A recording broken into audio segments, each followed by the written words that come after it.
Graça e paz, querida igreja. Amém? Como é que você está? Está animado? Glória a Deus. É melhor que esteja animado, viu? Que hoje nós vamos começar um livrão. Livro de Isaías.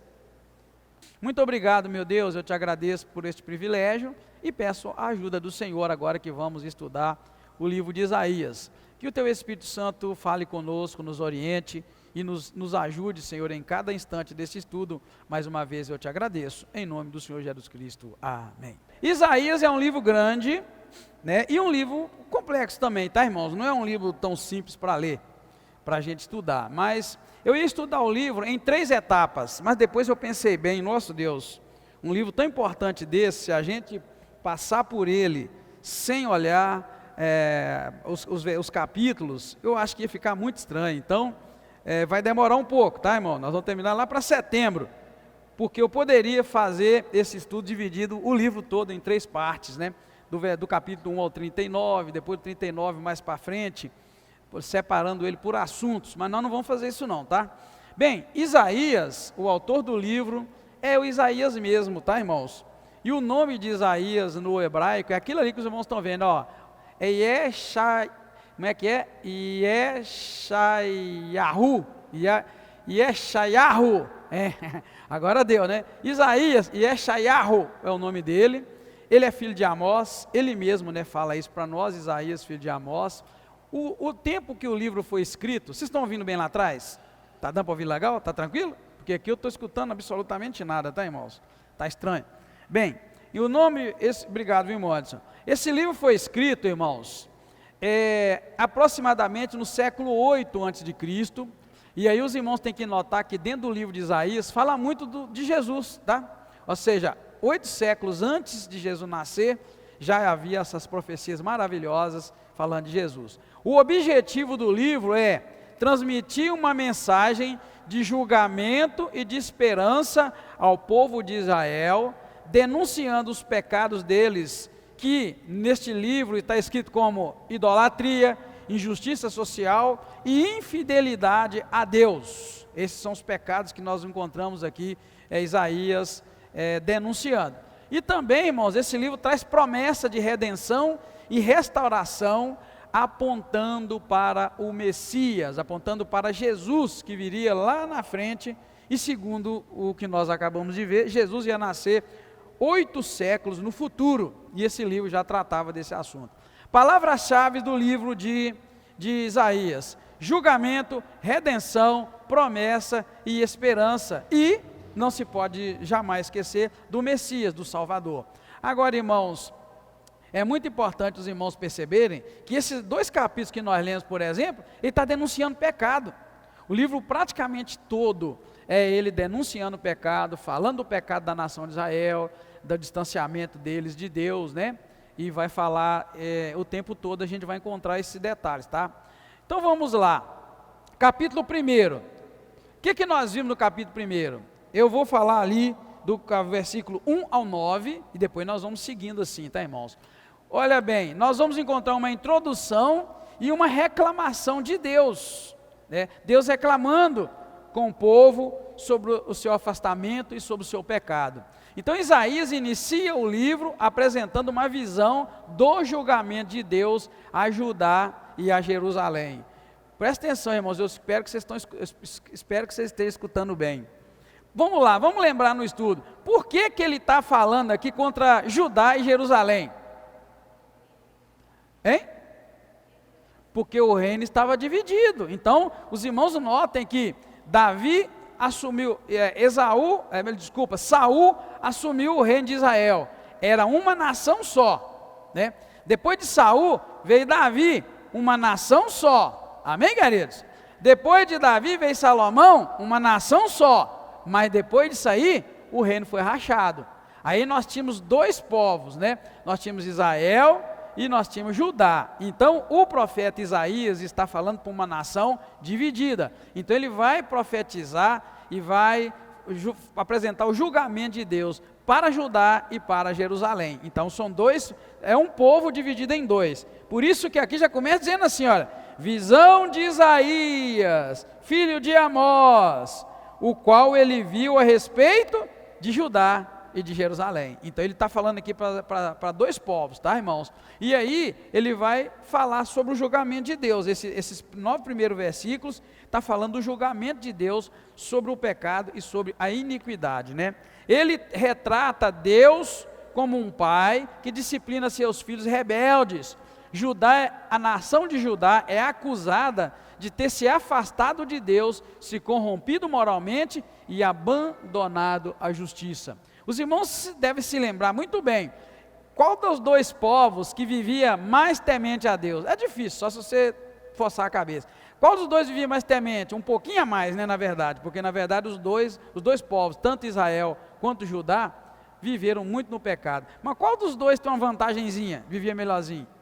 Judá, tá, irmãos? Judá sempre teve um pouquinho melhor espiritualmente, mas chegou num tempo que Judá estava tão afastado de Deus, que Deus chegou a dizer, várias vezes ele dizia, os reis cometiam pecado e Deus mandava avisar, por causa do meu amor a Davi, meu servo, eu não vou destruir vocês.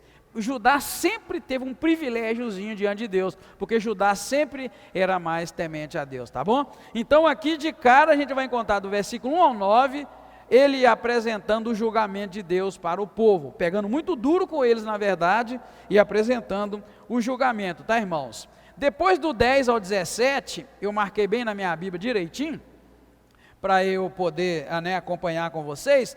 Agora aqui Isaías vai convocar o povo a se arrepender. De 1 a 9, ele falou do julgamento de Deus, né? Que Deus vai julgar, né? Vai julgar o seu povo. Agora ele vai convocar o povo para se arrepender e abandonar os seus pecados. Ele enfatiza a necessidade de justiça, de misericórdia, de retidão, ao invés de sacrifícios vazios e rituais religiosos. Deus aqui literalmente fala, olha, para de me dar oferta, para de sacrificar animal, porque não é isso que eu estou querendo, eu quero é justiça, eu quero é misericórdia e eu quero retidão. Deus, irmãos, nesse versículo de 10 ao 17, está dando uma cacetada na religiosidade. Irmãos, nós temos que tomar muito cuidado para a gente não virar religioso e vive desagradando a Deus.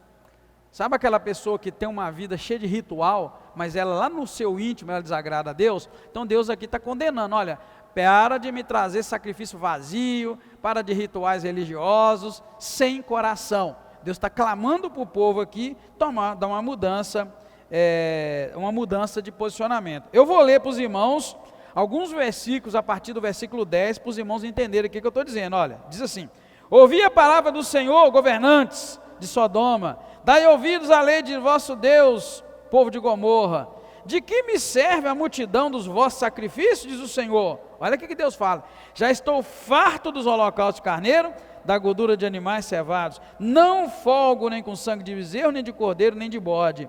Quando vindes à minha presença, quem é que requereu isso das vossas mãos, que viesses pisar os atos? Não continues a trazer ofertas vãs, o incenso é para mim abominação, como também são as luas novas. Deus está literalmente falando, para de me prestar culto, porque o coração de vocês está em pecado. Está vendo, irmãos? É pesado, né? Então Deus aqui está dizendo, olha, eu não quero o teu culto, eu quero um coração realmente que serve a Deus. Então, irmãos, é muito importante você aprender aqui uma lição. Deixa a religiosidade de lado e pratica a retidão, pratica o bem, seja bom, seja um servo de Deus, seja uma pessoa cheia da presença do Senhor, que acolhe o necessitado, né, que está sempre à disposição, vida reta, porque às vezes a gente cai na religiosidade, irmãos, que a gente ora, a gente lê a Bíblia, a gente vem na igreja, mas a gente trata muito mal nossos familiares, trata mal as pessoas na rua, trata mal os vizinhos, a gente toma partido errado. Sabe, irmãos, quando você vê uma coisa ruim acontecendo e você acaba falando, bem feito, merecia mesmo. Não, irmãos, não é esse o nosso papel. Então ali, Deus está chamando o povo, ó, larga essa religiosidade, né? São aquelas pessoas hoje que vão à igreja, seguem o ritual, mas quando sai por aquela porta para fora, irmãos, o testemunho delas envergonha o Senhor, envergonha a Bíblia, envergonha o Evangelho. Isso é a religiosidade nos dias de hoje. Amém, queridos? Amém? Não é eu que estou falando não, nós lemos aqui. Deus estava dizendo para eles aqui, para de me dar oferta, para de me dar carneiro, para de sacrificar, porque não quero isso, o coração de vocês está longe, né? Isaías vai falar isso outra vez mais para frente, né, irmãos? O sacrifício que agrada a Deus. Depois do versículo 18 ao 20, e aí os irmãos vão notar que a gente está caminhando de parte a parte, Deus nesses versículos aí, irmãos, Deus convida o povo para raciocinar com Ele, para conversar com Ele, para ter uma conversa com Ele. E Deus então oferece para eles perdão e purificação de pecados. Olha que bonito, olha. Se quiserdes me ouvirdes, aliás, verso 18. Vinde e conversemos, diz o Senhor. Ainda que os vossos pecados sejam como a escarlata, eles se tornarão brancos como a neve. Ainda que sejam vermelhos como o carmesim, se tornarão como a branca lã. O que Deus está falando? Deus está chamando o povo, convidando o povo, vamos conversar, vamos raciocinar, e Deus então lhes oferece o perdão e a purificação de pecados, e também promete transformar os pecados deles, né, escarlate, em alvos como a neve, se eles estiverem dispostos a obedecer e se arrepender. Então Deus, irmãos, purifica o coração da gente, se a gente estiver disposto a converter, se a gente estiver disposto a se arrepender. Então é uma busca contínua, Deus sempre nos procurando e nos oferecendo o perdão, mas para isso temos que obedecer ao Senhor, temos que nos arrepender e oferecer o nosso coração a Ele em gratidão, tá bom? É isso que nós vamos encontrar até o versículo 20, seguindo do 21 ao 31, lembrando que 31 é o último, né? O último versículo. O que nós vamos contar do 21 ao 31? Condenação dos líderes e uma promessa de restauração. O 21 já começa dizendo assim, olha, como se fez, só um minutinho aqui, irmãos, eu saltei algo importante. Se os irmãos voltarem lá no versículo 9, os irmãos vão ver que o Senhor fala assim, olha, se o Senhor dos exércitos não nos tivesse deixado algum remanescente, já seríamos como Sodoma e semelhantes a Gomorra. Irmãos, olha só o peso da denúncia que Isaías está fazendo, irmãos. Está comparando Judá e Jerusalém com Sodoma e Gomorra, tá, irmãos? Então, é Deus falando com eles e fazendo essa comparação. Vamos pensar, Deus agora comparar Judá e Israel a Sodoma e Gomorra, é uma comparação boa ou ruim? Hein? É péssima, tá, irmãos? É péssima. Eu voltei cá só para os irmãos entenderem que o livro inteiro de Isaías é detonando, é Deus, na verdade, irmãos, lançando o pecado na cara de Judá e de Israel, é Deus denunciando o pecado deles e Deus reclamando coisas. Aqui chegou a dizer, não me traz mais oferta. Irmãos, o próprio Deus está comparando essas duas nações a Sodoma e Gomorra. Então, é uma comparação péssima. Era melhor ter comparado com Canaã, era melhor ter comparado com qualquer lugar, mas se comparar com Sodoma e Gomorra, é de fato uma destruição tremenda, é uma maldade que o povo vivia tão grande, que Deus aqui então, irmãos, está abrindo o jogo, tá? Porém, o livro vai ser sempre assim, denúncia, promessa de perdão, denúncia, julgamento de Deus, promessa de que o Salvador vai vir, ao mesmo tempo que Deus mete o pau, Deus também usa Isaías para trazer alento e falar, vai ter restauração, vai ter perdão, eu vou prosperar a cidade, o Messias vai chegar. Várias vezes Isaías vai falar que o Messias, Jesus, o Salvador, vai chegar um dia. Então, trazendo esperança para o povo. Porém, eu queria voltar aqui, só para os irmãos notarem que esse julgamento e essa denúncia é muito séria que o próprio Deus faz, né, com relação a eles. Então, comparando eles a Sodoma e Gomorra. E também ele prevê a restauração de Jerusalém através da justiça, da retidão, mas adverte que os rebeldes serão consumidos pelo fogo do julgamento de Deus. Então, Deus é tremendo, Deus é maravilhoso, Ele salva, Ele cura, Ele batiza, mas Ele também, né, irmãos, faz queimar no inferno. E infelizmente essa é a verdade, né? O mesmo Deus que salva, que cura, que liberta, é o Deus também que manda para a condenação. Que coisa difícil de entender, né? O mesmo Deus que salva, condena, né? O mesmo Deus que liberta e joga na prisão, né? É a escolha nossa, a gente escolhe.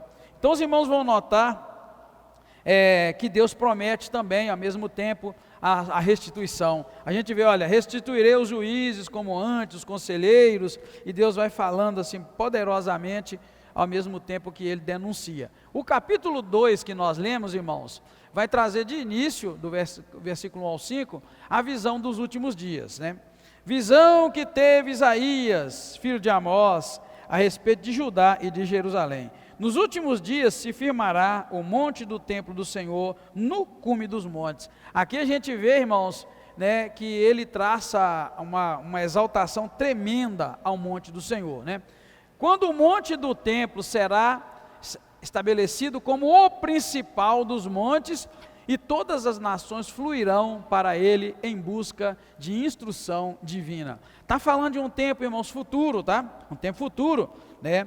Nos últimos dias firmarei o monte do templo do Senhor, tá vendo, ó, verso 2, no cume dos montes, ou seja, acima de todos os montes, e se engrandecerá por cima dos outeiros, concorrerão a ele todas as nações, virão muitos povos e dirão, vinde, subamos ao monte do Senhor, ao templo do Deus de Jacó, ele nos ensinará o que concerne aos seus caminhos, para que andemos nas suas veredas. Então aqui, né, é uma visão dos últimos tempos, onde Deus vai restaurar o templo de Israel, e dentro dos montes, acima dos montes, o maior monte que o Senhor vai fazer, né? E também nós vamos encontrar do versículo 1 ao 5, que Isaías profetiza sobre um tempo de paz universal, tá, irmãos? Ele fala aqui que vai haver uma paz no mundo todo, quando as nações abandonarão a guerra e transformarão suas armas em ferramentas, em instrumentos, né, de trabalhar, né? E olha o verso 3, ele exercerá, verso 4, ele exercerá o seu juízo entre as nações e repreenderá muitos povos. Olha, estes converterão as suas espadas em arados e as suas lanças em podadeiras. Não levantará espada nação contra nação, nem aprenderão mais a guerra. Vinde, ó descendência de Jacó, andemos na luz do Senhor. Então está prometendo, irmãos, um tempo de paz. Paz, quando o povo, né, voltar para o Senhor. Chega a dizer aqui que as nações vão viver tão em paz que elas não vão nem sequer aprender a guerra e vão transformar as armas em instrumentos e ferramentas para trabalhar. Estamos aí vivendo guerra, né, irmãos? Tem uma guerrazinha lá na Ucrânia, guerra de, como é que chama lá, a Rússia, né, a União Soviética, contra a Ucrânia e também o pessoal de Gaza lutando contra Israel. Então a gente vê que isso não é para agora, né, mas vai haver um tempo em que as nações vão buscar a Deus e elas vão abandonar a guerra, vão querer viver em paz, né? Aqui pertinho de nós na Venezuela teve uma briga feia, né, quase um princípio de guerra. Então o mundo não está em paz. Então nós não estamos aí vivendo esse tempo e virá um dia, né, quando as nações voltarem para o Senhor, né, voltar para Deus, eles vão, quando Deus for o centro, quando o Senhor for o centro, vai haver esse momento de paz na terra. Agora, irmãos, enquanto não existe paz na terra, enquanto não existe paz entre as nações, por que a gente não pode ter paz dentro de casa, né? Marido e mulher, pais e filhos. Por que você não pode ter paz com os seus vizinhos? Por que não pode ter paz no trabalho? Por quê? Nós podemos ter paz, não é? Isso é uma previsão, isso é uma profecia para um tempo em que as nações terão paz. Mas eu queria muito que os irmãos entendessem que eu posso viver em paz. Lá em casa eu falo direto com a minha esposa, eu não suporto briga, eu quero viver em paz, com todo mundo que estiver perto de mim, eu quero paz. Briga, quero longe de mim. Então é muito importante a gente desejar e entender que tudo que Deus faz, Ele faz para que tenhamos paz, né? Ele quer que a gente tenha paz, né? Então é só para os irmãos entenderem que é preciso a gente confiar em Deus e viver em paz, né? Temos paz com Deus, né?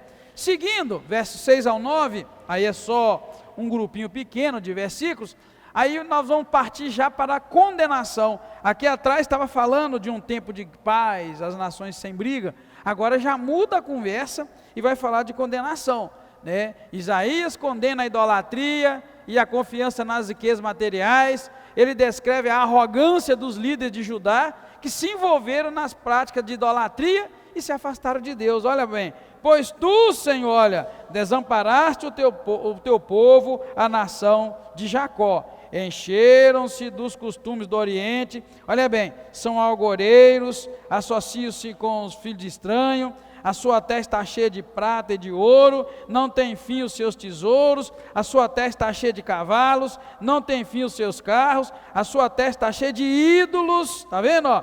Inclinaram-se perante a obra das suas mãos, diante daquilo que fabricaram os seus dedos, pelo que o homem será abatido, a humanidade humilhada, e dele fala, não perdoa eles, Deus. Olha só, irmãos, que condenação. Está vendo? Isaías, irmão, tem uma profecia muito dura.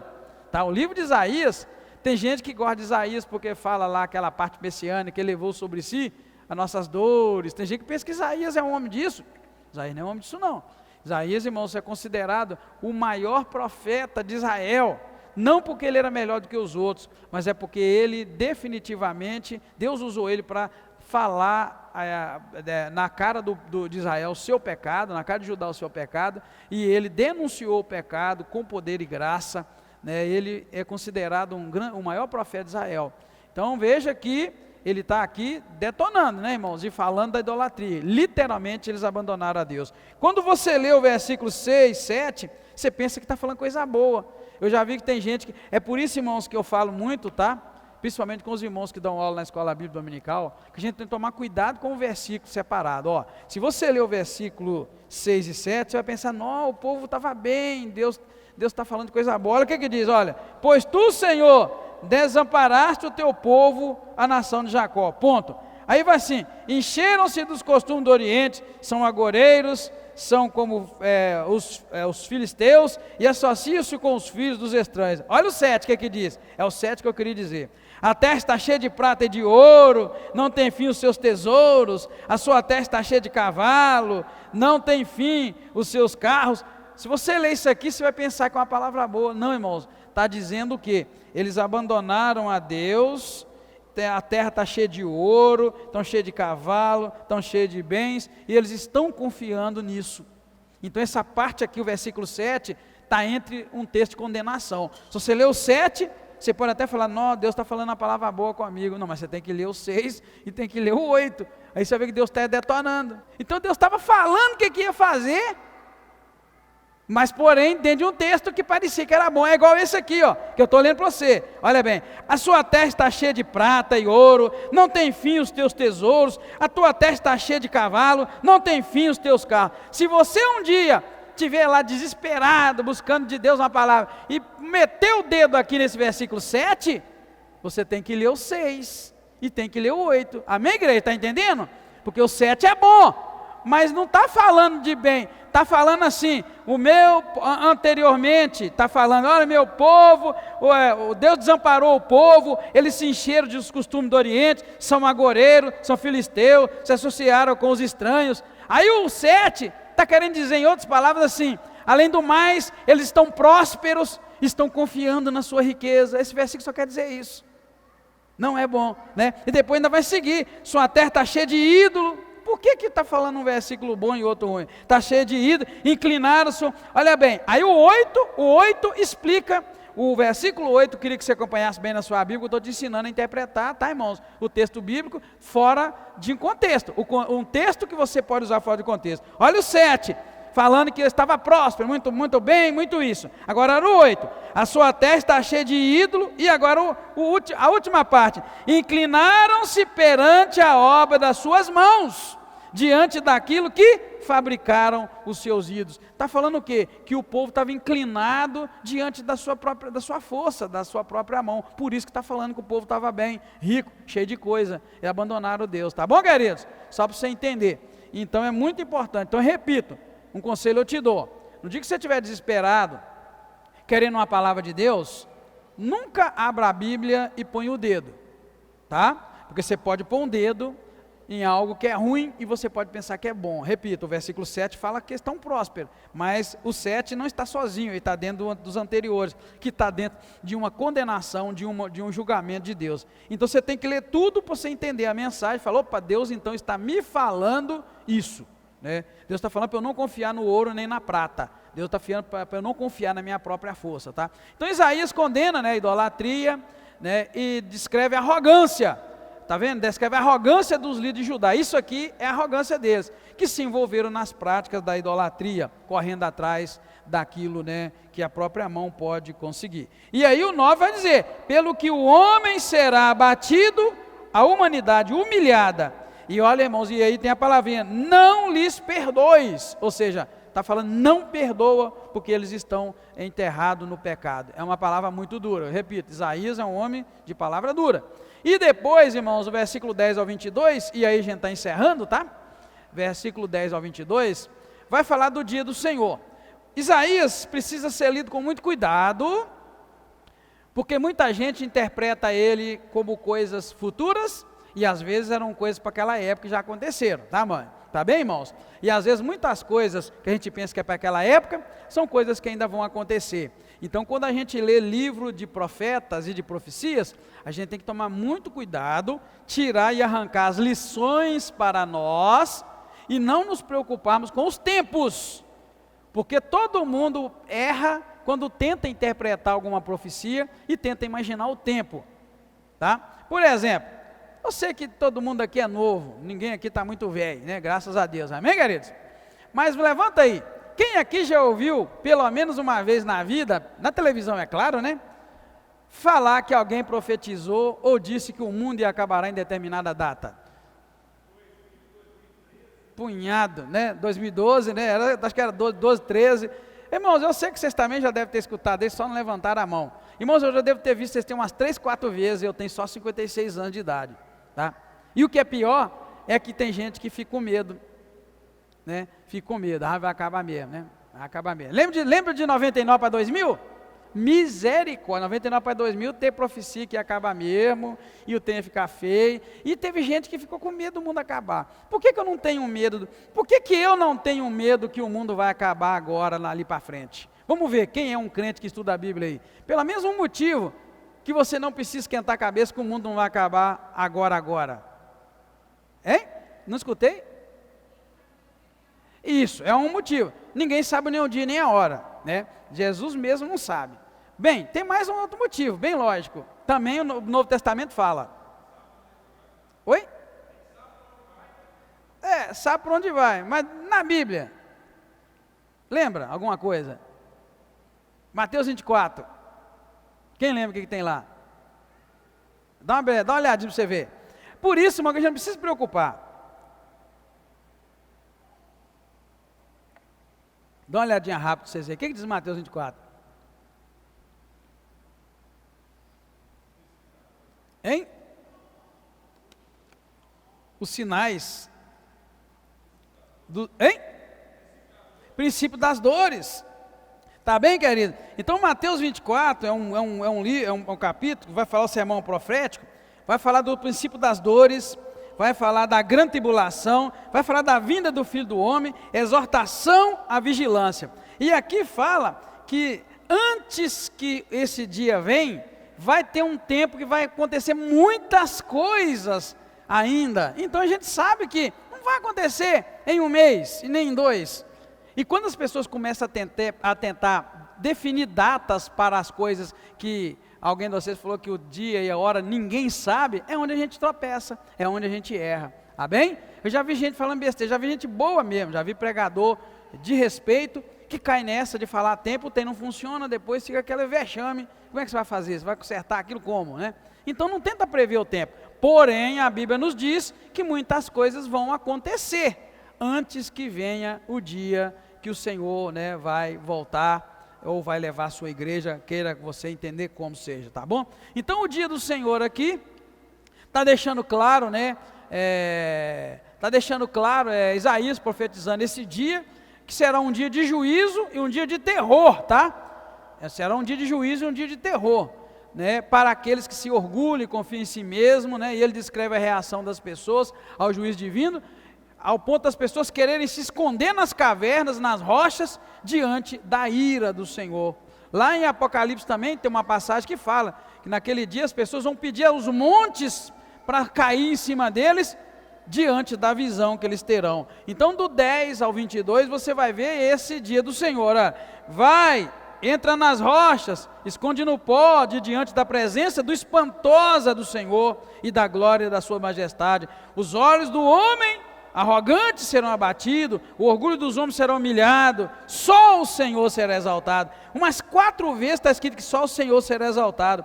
Verso 12, o dia do Senhor dos Exércitos será contra todo soberbo. 13, será contra os cedros, contra os carvalhos, contra os montes, contra toda a torre alta, contra toda a muralha, contra todos os navios, contra todas as naus frutuosas. Isso está dizendo aqui, irmãos, que o dia do Senhor será um dia que o Senhor se levantará contra toda a altivez de coração.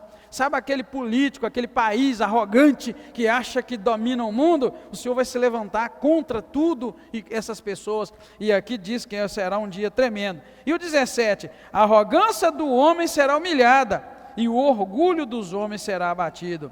Verso 19, os homens se meterão nas cavernas das rochas e nas covas da terra, por causa da presença do Senhor. Então o dia do Senhor não será um dia de festa, nem um dia bonito para as pessoas que se orgulham de si mesmas e que não põem sua confiança em Deus. Para quem confia em Deus será um dia maravilhoso, mas para aqueles que são arrogantes e andam distante do Senhor, está falando que será um dia terrível, tá, irmãos?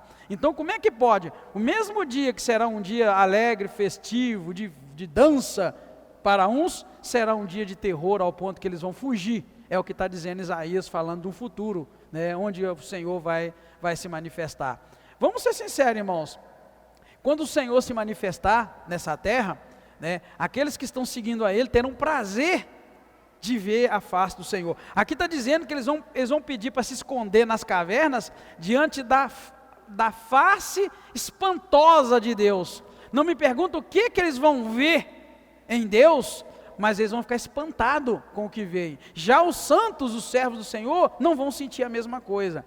Então vai ser terror para uns, alegria e gozo para outros. A gente canta no cantor cristão, né, os hinos de hoje, os corinhos de hoje, não fala dessa presença gloriosa de Deus, não fala da alegria e do gozo estar na presença de Deus. Na verdade, os corinhos de hoje, irmão, come só pela beirada assim, ó, e não te aprofunda em Deus. Mas os hinos do cantor cristão falam muito do gozo, da alegria, da presença de Deus. É isso que os crentes vão sentir quando o Senhor se manifestar. Já os oprimidos, os que estão debaixo da escravidão do pecado, será um dia terrível. Eu imagino, pastor Edgar, lendo esse texto, eu imagino, e lendo Apocalipse, que eles vão pedir para os montes, né, caírem sobre eles, só para eles não ver Deus, não ver a presença do Senhor.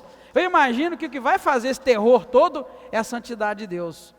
Eu imagino que Deus é tão puro e tão santo, que aqueles que não estão caminhando, não estão sendo justificados, né, santificados pelo Senhor, preparados para esse momento, eles vão sentir um terror, uma coisa terrível, ao ver alguém tão santo e eles tão imundos e tão pecadores. Eu vou te dizer, irmãos, é preciso muito buscar a Deus, pedir perdão, reconciliar, igual nós estamos lendo no livro de Isaías, porque Deus promete isso, tá? Então aqui está apresentando do 10 ao 22, a visão de Deus, e eles pedindo para Deus não ficar perto, para eles esconderem diante da santidade do poder de Deus. Porém Deus propôs para eles, cá no capítulo 1, versículo 18, para dar um jeito, para eles ficarem limpos. Diz assim: vinde, conversemos, diz o Senhor, ainda que o vosso pecado seja como a escarlata, eles se tornarão brancos como a neve, ainda que sejam vermelhos como o carmesim, se tornarão como a branca lã.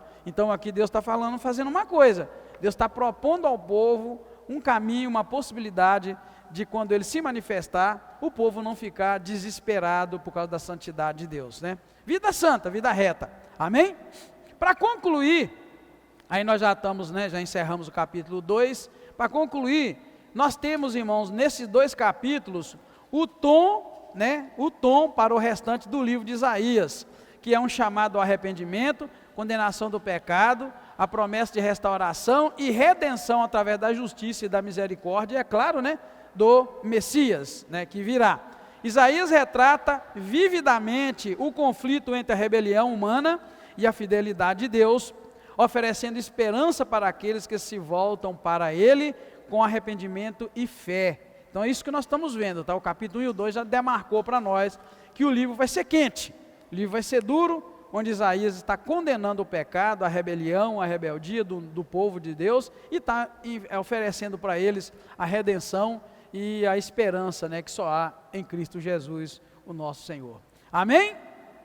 Terminamos então o capítulo 1 e 2. Vamos orar? Deus, eu te agradeço imensamente por este lindo dia, por esta oportunidade, e peço que o Senhor nos abençoe. Leva-nos em paz, guardados pela tua mão poderosa, e que essa noite teu Espírito Santo possa falar conosco e aplicar a tua palavra ao nosso coração. Obrigado mais uma vez, recebe a nossa gratidão, é o que nós te pedimos agradecidos, em nome do Senhor Jesus Cristo. Amém. Obrigado.